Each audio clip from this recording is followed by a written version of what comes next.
Les gars, aujourd'hui, on a le grand bûcheron qui est là. Si vous avez déjà été propriétaire d'une école de Renardo, faites-le nous savoir en commentaire. Et puis il y a des promeneurs sur ce chemin, c'est pas possible.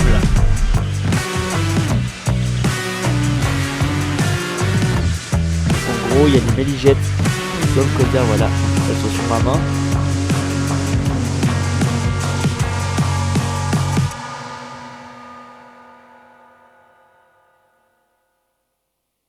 adieu cette équipe.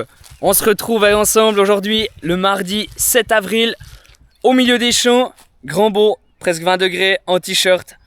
En plus, on est content de revenir, on a passé un joli week-end de Pâques, 4 jours de semi-congé. Alors, on est prêt aujourd'hui pour bosser au soleil. Avant toute chose, les petits coquins, on sait qu'il y en a qui regardent les vidéos sans s'abonner, alors n'hésitez pas, continuez à vous abonner, à lâcher des gros pouces bleus, un petit commentaire, ça nous fait toujours plaisir. Qu'est-ce qu'on fait aujourd'hui ? Aujourd'hui, du coup, on est un peu en retard sur le rythme de la saison, mais en fait, on fait un tour des haies, des bords de bois qu'on a pour enlever les grosses branches qui seraient tombées pendant l'hiver, quelques branches qui dépassent trop, enfin voilà, faire un peu de propre dans les herbages, histoire qu'on ne soit pas embêté ni pour bosser et que l'herbe puisse pousser correctement et qu'au mois de juin, on puisse entamer les fauches des prairies écologiques comme il se doit. Bad boy. Hey, what's up, guys?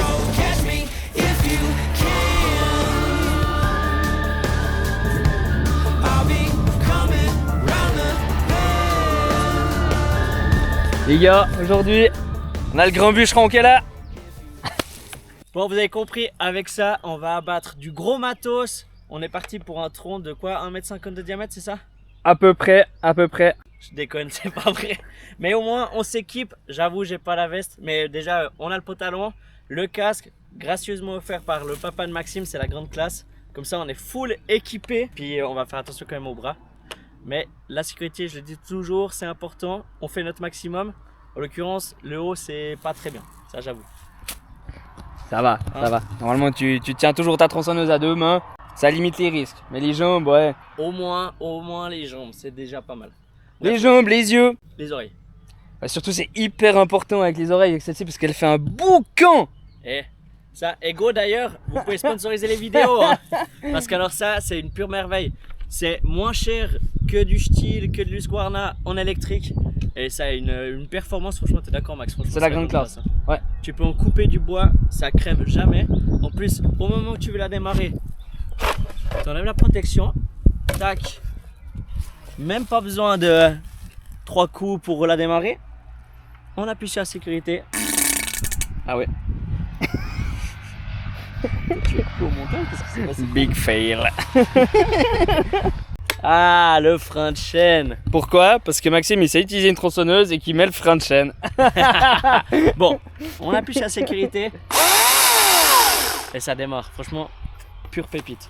T'es d'accord? C'est vrai, c'est magnifique. Tac!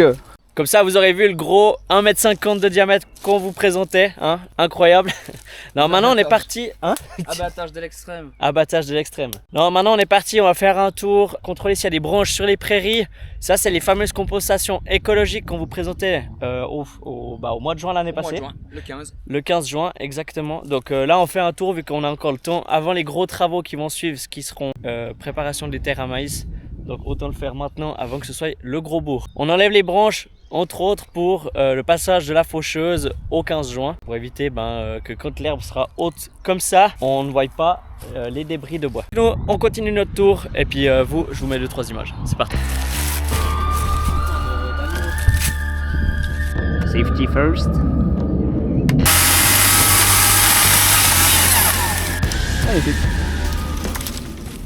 C'est vrai que c'est l'occasion de vous prendre avec nous. On fait jamais, mais au grand mot, jamais du bois sur l'exploitation. Autant mon père que moi, mon grand-père à l'époque, on détestait ça. Enfin, moi je déteste ça toujours. Du coup, comme Maxime a suggéré, il a dit ah mais c'est vrai que du bois on n'en fait jamais. Alors autant prendre la caméra la seule fois où on touche la tronçonneuse. Pour faire du petit bois.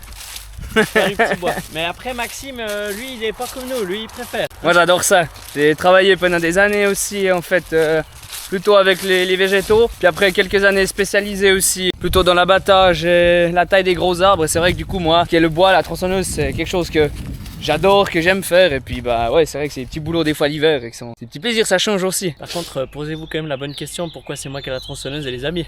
Est-ce que t'avais pas la flemme un peu? Il fait tellement chaud là-dedans. Cet homme, ni plus ni moins. La grosse problématique, hein, les cochons sauvages. Eh non, les sangliers, vous voyez aussi les dégâts qu'ils nous font. Après bon, dans les compensations écologiques, on va dire qu'on s'en fout, c'est un peu moins grave. Mais quand t'as ça dans des nouvelles parcelles fraîchement semées de blé par exemple après maïs ou des choses du style, bah c'est vachement plus emmerdant quand même. Mais attends, My new name is the American. Yeah, my fucking god. Le mec, on voit qu'il a une tronçonneuse électrique, il la tient à l'envers. Il lui pisserait dessus sinon. Premier coin terminé. Exactement, pour enlever le casque. On a terminé pour cette parcelle, vous voyez, c'est une parcelle un peu en terrasse. J'en avais perdu mon drone l'année passée dans les arbres. Quel con, ouais, ça m'arrive. Moi, je suis pas très bon pilote de drone, hein. Je regarde plus l'écran que où est situé mon drone. Enfin bref, du coup, parcelle terminée, on passe à la suivante. Et puis c'est rebelote pour la même chose, hein, Max? On passe à la suivante et puis c'est rebelote.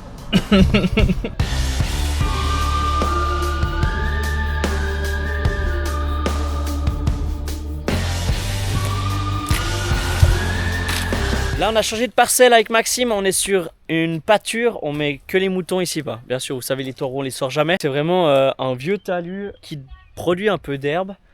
C'est suffisant pour les troupeaux de béliers surtout. Puis là juste à côté on a un champ de maïs. Non je déconne, un champ de blé.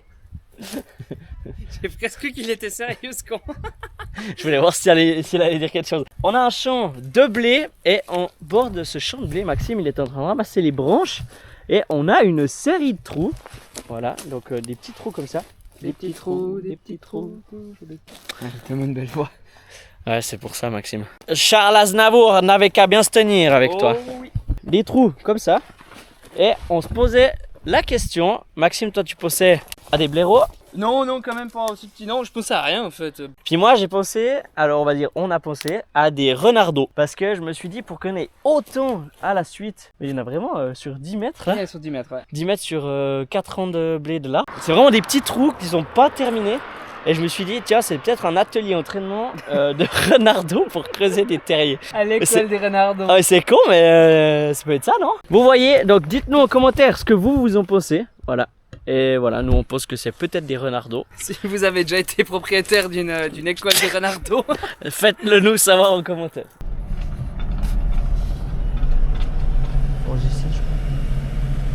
Là vous l'avez vu, il y a un automoteur qui vient de rentrer dans un champ. Ça c'est un autre champ de blé. Je vous ai déjà dit, on traite pas nous-mêmes. C'est un agriculteur de la région avec qui on travaille passablement. Je vous remontre encore un petit peu.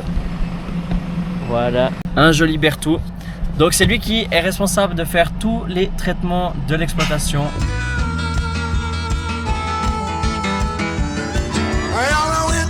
Dang old medicine man just to see what he had for free.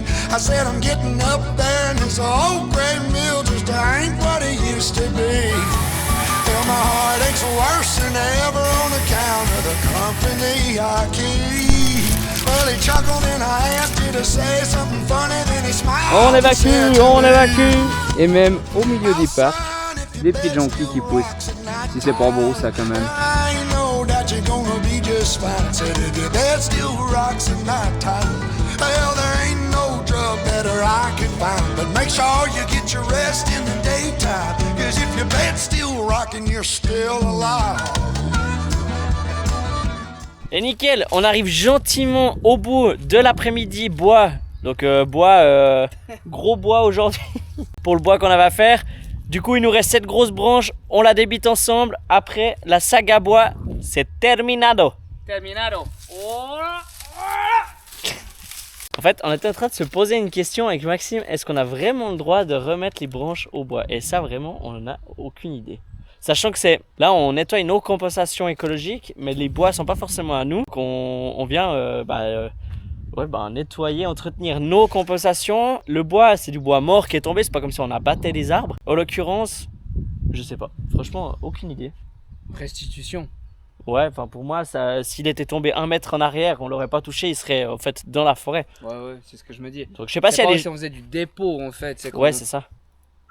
Et ni Ouais. de l'abattage. Ouais. Donc les branches qu'on a vraiment coupées sur des arbres avant, c'était sur nos parcelles à nous, je tiens à le préciser. Là en l'occurrence, c'est pas nos arbres. Et puis, je sais pas s'il y a des gens en commentaire qui ont la réponse. Je parle de la Suisse et non de la France.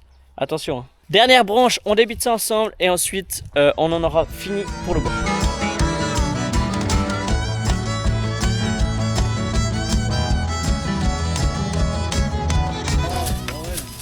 Bon vous l'aurez compris, je suis vraiment pas un aficionados de la tronçonneuse. Moi, c'est vraiment pas un truc que j'aime. Mais bon, Maxime a pas envie de s'équiper.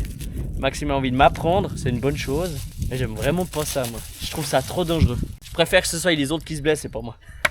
C'est sympa celui-là. C'est pour ça que je vais être chef d'entreprise. Ayez des collègues comme lui. Ayez des collègues et des amis comme moi, vous. Comme ça, vous aurez pas besoin d'ennemis. Et puis il y a des promeneurs sur ce chemin, c'est pas possible. C'est quoi ces promeneurs sur ce chemin là? C'est plutôt quoi ces voitures sur ce chemin de campagne?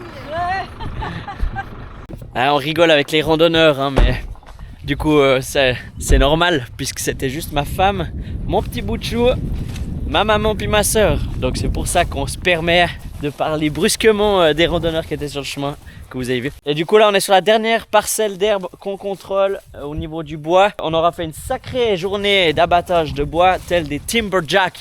Et on va encore juste vous montrer le drainage qu'on avait fait ensemble et il y a une année pile poil parce que c'était quand je suis parti en vacances en Normandie, donc c'était il y a une année. Voir un petit peu si tout coule comme on veut. Maxime il va aller vous montrer comment il coule, comme ça vous verrez. On voit pas bien depuis l'autre côté avec la lumière, on se rend bien compte. On voit monstre bien où on avait passé notre tranchée parce qu'il y a une réelle différence au niveau de la terre en fait tout simplement entre le tassage etc. Oh bah non, il pleut. Putain. Là, je sais pas si on verra, Louis zoomera la caméra, mais ça coule encore, mais monstre bien. Enfin, c'est hallucinant vraiment. Cette source quand elle continue à couler quoi, c'est de la folie. Voilà, rien de plus à dire quoi. Mais là au moins où on voit que ça coule, du coup on est hyper content parce que c'est pas de l'eau qui va dans le champ, puis c'est de l'eau qui finit où on veut dans le ruisseau quoi. Et puis aujourd'hui, donc mon père a voulu sortir les moutons, donc je vais aussi juste vous montrer, c'est joli. Il y a tout le troupeau qui est dehors avec les agneaux. Première sortie de l'année dans les champs, face aux Alpes. C'est magnifique, enfin franchement c'est pas mal. La journée elle sera bien entamée, je pense qu'on va les gouverner après, hein Max? Ouais, J'outil me met sur moi.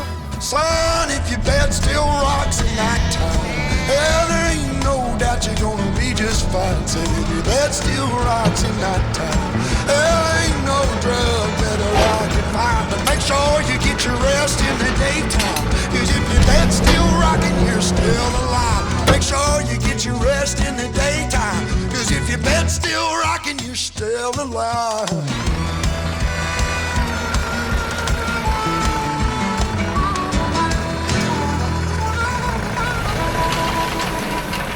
Bonjour tout le monde, aujourd'hui mercredi 8 avril, on est au champ avec la RSA Prairie comme on vous avait expliqué hier avec Maxime afin de reboucher, non pas reboucher, étaler la terre que les gros cochons nous ont gratté. L'idée va être de passer la herse à Prairie afin de tirer cette terre. La herse maintenant je vais la régler, d'ailleurs on voit il y a des éléments, je disais il y a des éléments qui sont pas à plat, entre autres celui-là, donc il va falloir jouer avec les roues de jauge pour être le plus plat possible afin qu'elle travaille à la même hauteur. Voilà, après c'est pas un outil que je passe souvent mais bon il n'y a rien de compliqué, il faut que tout travaille comme il faut. Cette herse elle est réglable mécaniquement, je vous montre juste encore tout ça. Donc elle est dépliable, je crois qu'elle doit faire à vue nez, ouais 5 mètres et demi, 6 mètres. On a le vérin au centre, on a des roues de réglage ici. Il y en a deux sur les éléments latéraux, une. Et sur l'élément central, 2 roues de jauge. Et ensuite, on a un peu un genre de râteau. Là au milieu, c'est des plaques métalliques avec des lames de ressort afin que celle-ci puisse tout le temps appuyer sur le sol. Ça, on a 2 rangées. Et ensuite, on a juste des petits râteaux, voilà, qui viennent gratter les vieilles herbes, la mousse qui aurait pu pousser cet hiver. Ah, puis en plus, j'ai oublié un réglage. On peut régler l'appui ici avec les vis. L'appui des râteaux à l'arrière et voilà. Donc moi je fais mes réglages, on remonte en cabine pour faire toutes les compostations d'herbes de l'exploitation, les compostations écologiques, hein, comme on avait vu l'année passée. Je sortirai le drone pour vous faire 2-3 petits plans si j'arrive. Comme ça permettra de vous montrer comment est-ce qu'on entretient nos prairies sur l'exploitation. Installez-vous pour cette journée, on est parti ensemble. Là, j'en ai profité pour vous faire des vues au drone. Pas facile parce que sans l'autoguidage, c'est vraiment pas top. Mais bon, j'espère qu'elles vous auront plu. J'ai essayé de vous filmer de façon à aussi vous montrer cet effet de gratte-gratte des dents et de l'ensemble de la herse à prairie. Je vais aussi vous mettre un petit moment sur la machine. Tâchez encore de vous filmer 2-3 trucs. Je vais juste vous montrer un peu l'effet recherché et qu'est-ce que va apporter la herse à prairie en ce moment. Première chose, là on voit, il y a les dégâts qu'on a vu hier de sanglier là-bas. Là, il y en avait aussi. Vous voyez, il y a quand même un bon brassage de la terre, de la herse. Elle est peut-être un peu trop agressive, mais c'est pas forcément un problème parce que vraiment, moi je vois l'effet. Je vais vous montrer, elle a fait un tas là-bas. Elle tire vraiment ses vieilles herbes. Cette mousse, en l'occurrence là, elle étale bien la terre apparente des cochons. Donc ça, c'est vraiment l'effet qu'on recherche. Là, c'est une zone un poil plus humide, donc ça c'est un peu plus impressionnant. Mais on voit que là, il y a pas mal de mauvaises herbes qui sont tirées grâce aux dents, des feuilles mortes et tout. Et puis ça, au fur et à mesure qu'elle avance, elle vibre. Et puis il y a toujours un petit peu qui se redépose. En l'occurrence, qu'est-ce que ça va nous apporter? De la matière organique pour nos vers de terre. Sur les compostations écologiques, on n'apporte pas de lisier, pas de fumier, pas d'engrais. C'est une demande, entre autres, pour respecter les conditions des compostations écologiques. Ça va amener un peu de matière organique à notre sol, donc c'est pas plus mal. C'est loin pas du fumier, on est bien d'accord, mais c'est toujours quelque chose. Là, on va voir qu'il y avait quand même pas mal de déchets, de détritus. Alors c'est clair, ça tire également de l'herbe, mais voilà, on voit, ça fait quand même des gros tas. Là, je les dépose au bord de la forêt, comme ça, c'est nickel. Ça se décompose là au bord, c'est pas grave. Oui, parce que vu qu'elle vibre, elle en redépose au fur et à mesure, mais quand il y en a beaucoup, et ma foi, ça fait un peu un effet de traînage. Je sais pas si ça se dit, mais c'est pas grave. Et là, on voit, du coup, c'est pas mal. On voit les lignes. Ça, j'essaie de vous montrer avec le drone, mais c'était pas facile. Et puis, on voit que justement, elle a bien été grattée, que toute la mousse, ou principalement l'ensemble de la mousse qui aurait pu être facilement grattée, est partie. Et qu'est-ce que ça va nous permettre? Ça va nous permettre aux nouvelles graines des plantes désirables de pouvoir germer dans les zones de terre apparentes. Il y aura également des graines de mauvaises herbes ou d'adventices qui vont pousser, ça c'est inévitable. Mais voilà, ça permet à la nouvelle herbe de pousser aussi, de lui laisser une place au milieu de toute cette faune. De toute façon, vu que c'est pas des zones d'herbage très importantes pour nous, on tâche de les entretenir, mais c'est pas pour amener une production excessive. Putain, je suis fatigué de parler comme ça et puis marcher, moi. J'ai plus 20 ans. Je redémarre le tracteur, on fait ses hectares, on avance. Let's go.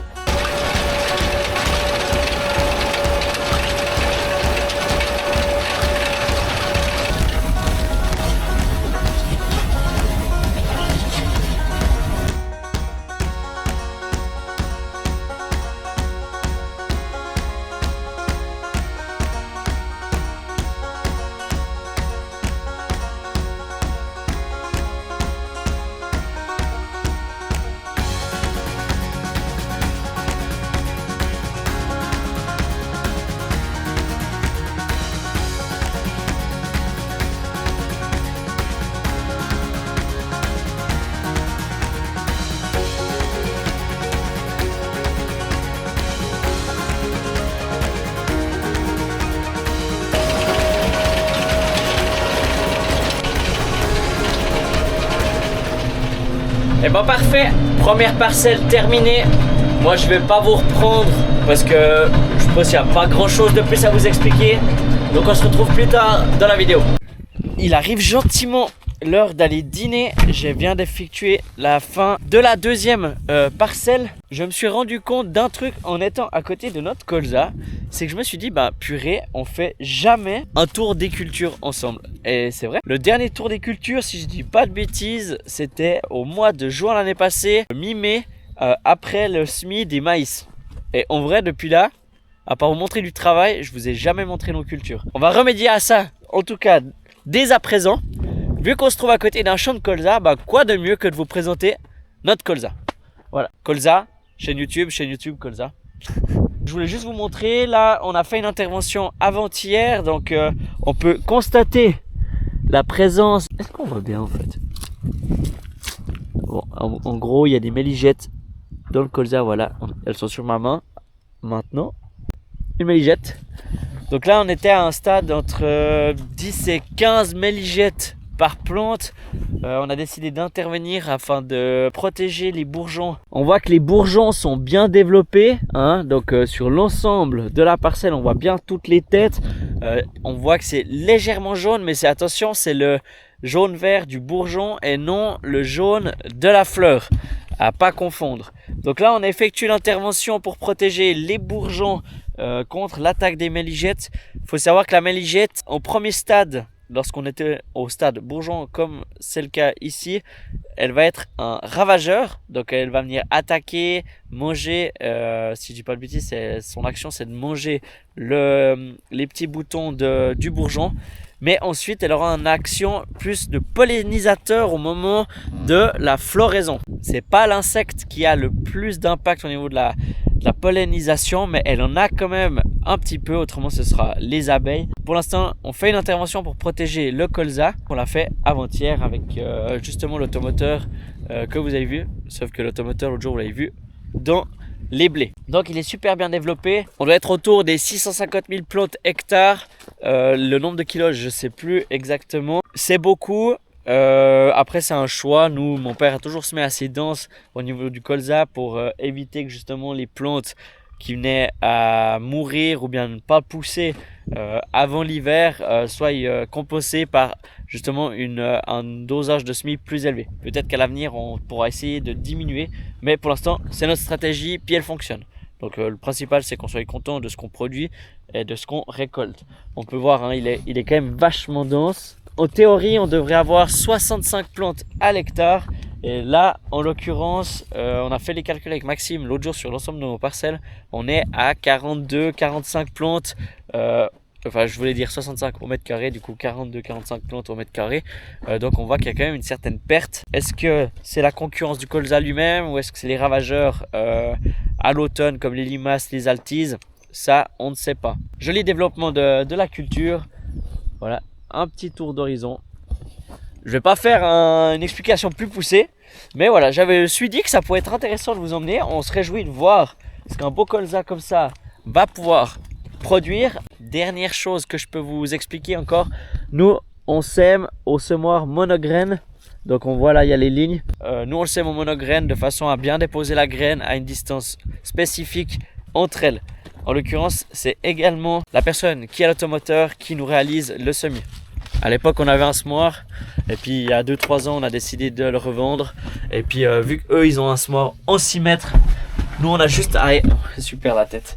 On a juste à hercer et lui il vient faire le travail de semis, donc c'est impeccable. Moi je vous dis bon appétit et j'espère que ce petit tour des cultures, de la culture, vous aura fait plaisir.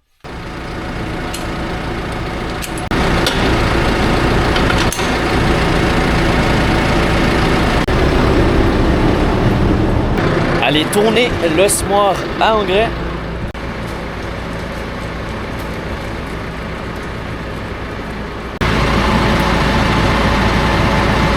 Donc Louis qui contrôlait qu'on avait bien la même distance des bras de relevage des deux côtés.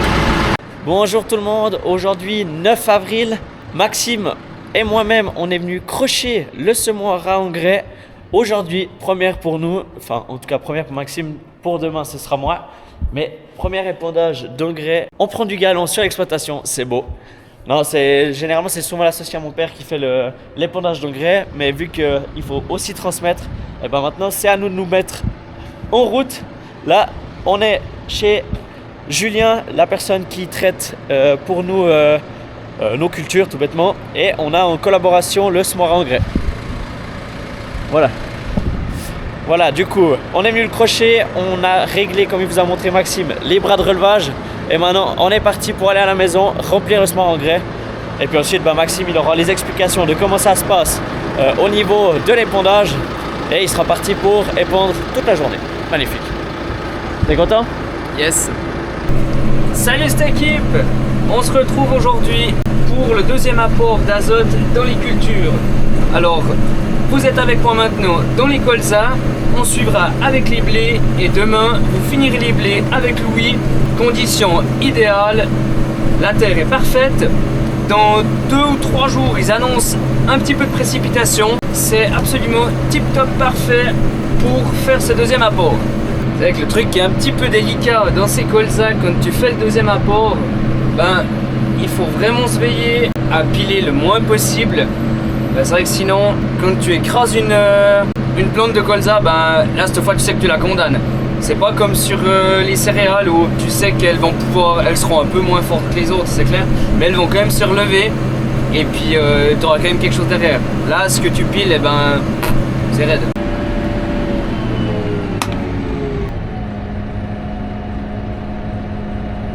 Bon, du coup, en fait, je vous prends pas beaucoup parce qu'il n'y a pas non plus 1500 trucs à dire sur cet épandage d'engrais dans les colzas.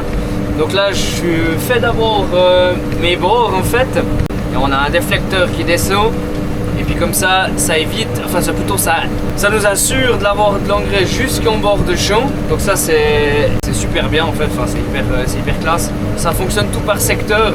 Du coup, c'est vrai que c'est génial parce qu'en fait, on a très peu de choses à faire. On suit les lignes de guidage qui sont sur l'écran. Pas besoin d'arrêter ou de remettre stop. De mettre stop plutôt et de remettre start. Là pourquoi en fait j'appuie stop, c'est parce que je fais la manœuvre pour faire les bords, puis c'est pour éviter qu'à chaque fois que je fais un petit coin avant, ça remettre une petite biclée, etc. Et puis ça sert à rien. Je recule droit dans ma ligne, je me remets en face de l'autre. Maintenant je recule dans ma ligne pour que je sois avec l'arrière de ma ligne sur l'écran aux 25 mètres. Et puis comme ça là, je repars en avant, je remets start et j'y vais et puis ça repart. Magnifique. Je sais qu'on voit pas très bien à la caméra, mais je suis quand même obligé d'essayer de vous montrer. On a un de ces panoramas sur les Alpes là, qui est juste incroyable.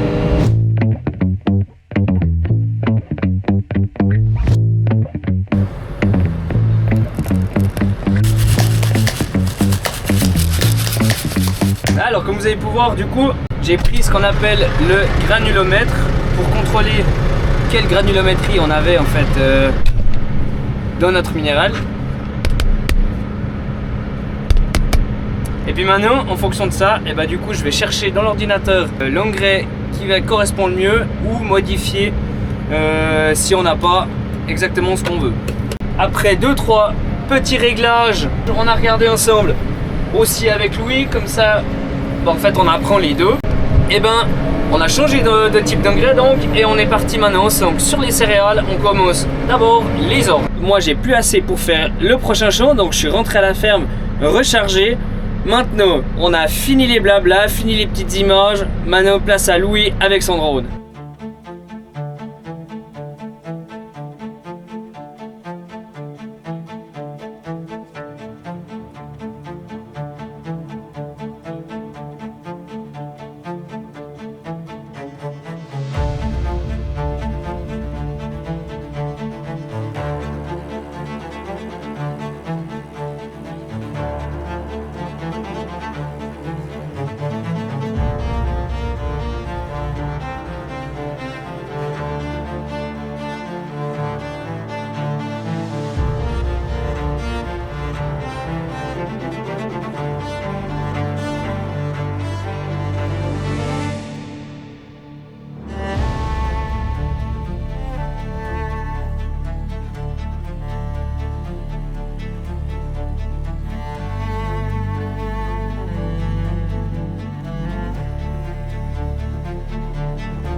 Et voilà, alors du coup après avec ces belles images de drone que Louis vous aura faites, il est temps pour moi de terminer cette journée. Moi je vous dis au fait un bon week-end parce que depuis aujourd'hui moi je suis en week-end et vous vous retrouverez demain avec Louis. Allez ciao!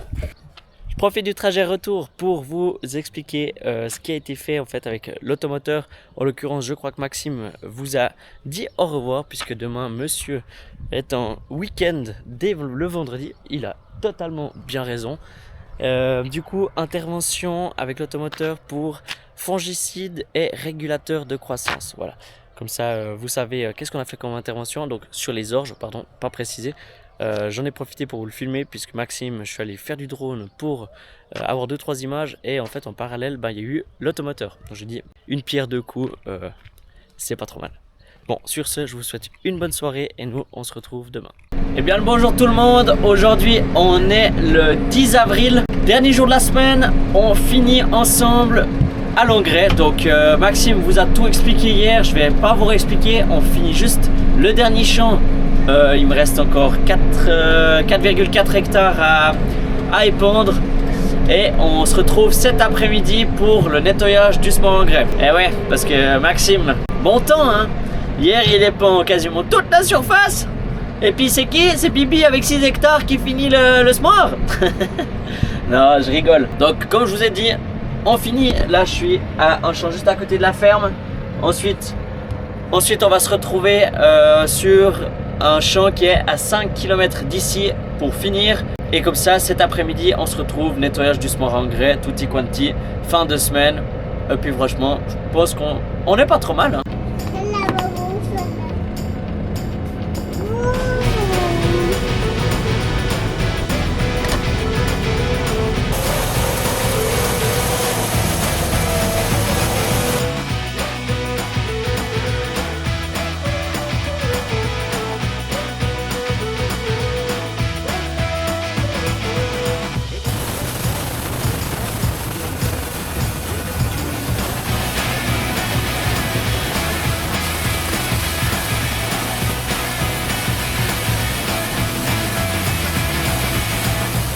Je sais pas si j'arriverai à zoomer, mais un joli John Deere là-bas. En plus c'est les amis.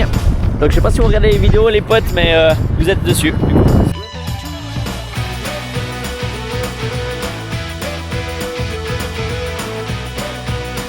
Ah nickel, l'épandage d'engrais terminé, c'est midi, on rentre manger. Et bien comme je vous ai annoncé avant le dîner, maintenant c'est pas tout d'avoir fait joujou à épandre de l'engrais. Maintenant il faut nettoyer le semoir. Entre autres là je vais encore le vider, il reste un petit peu d'engrais qui n'est pas descendu. On vide ça et ensuite gros nettoyage au Kärcher.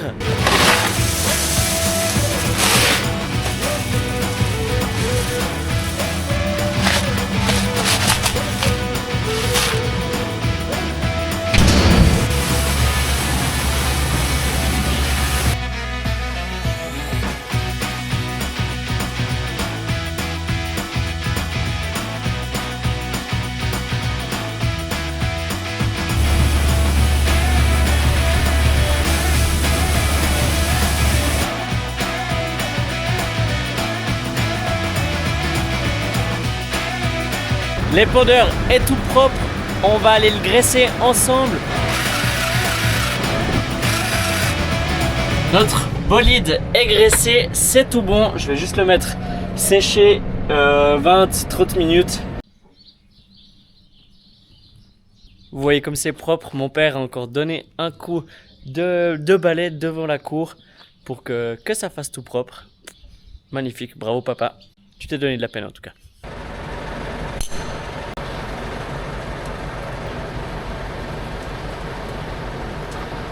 Eh bien j'espère que cette vidéo vous aura plu. En l'occurrence la grosse session bûcheronnage du début de la semaine en gros. Alors ça vous aurez pas souvent sur la chaîne, donc j'espère que vous en aurez été contents.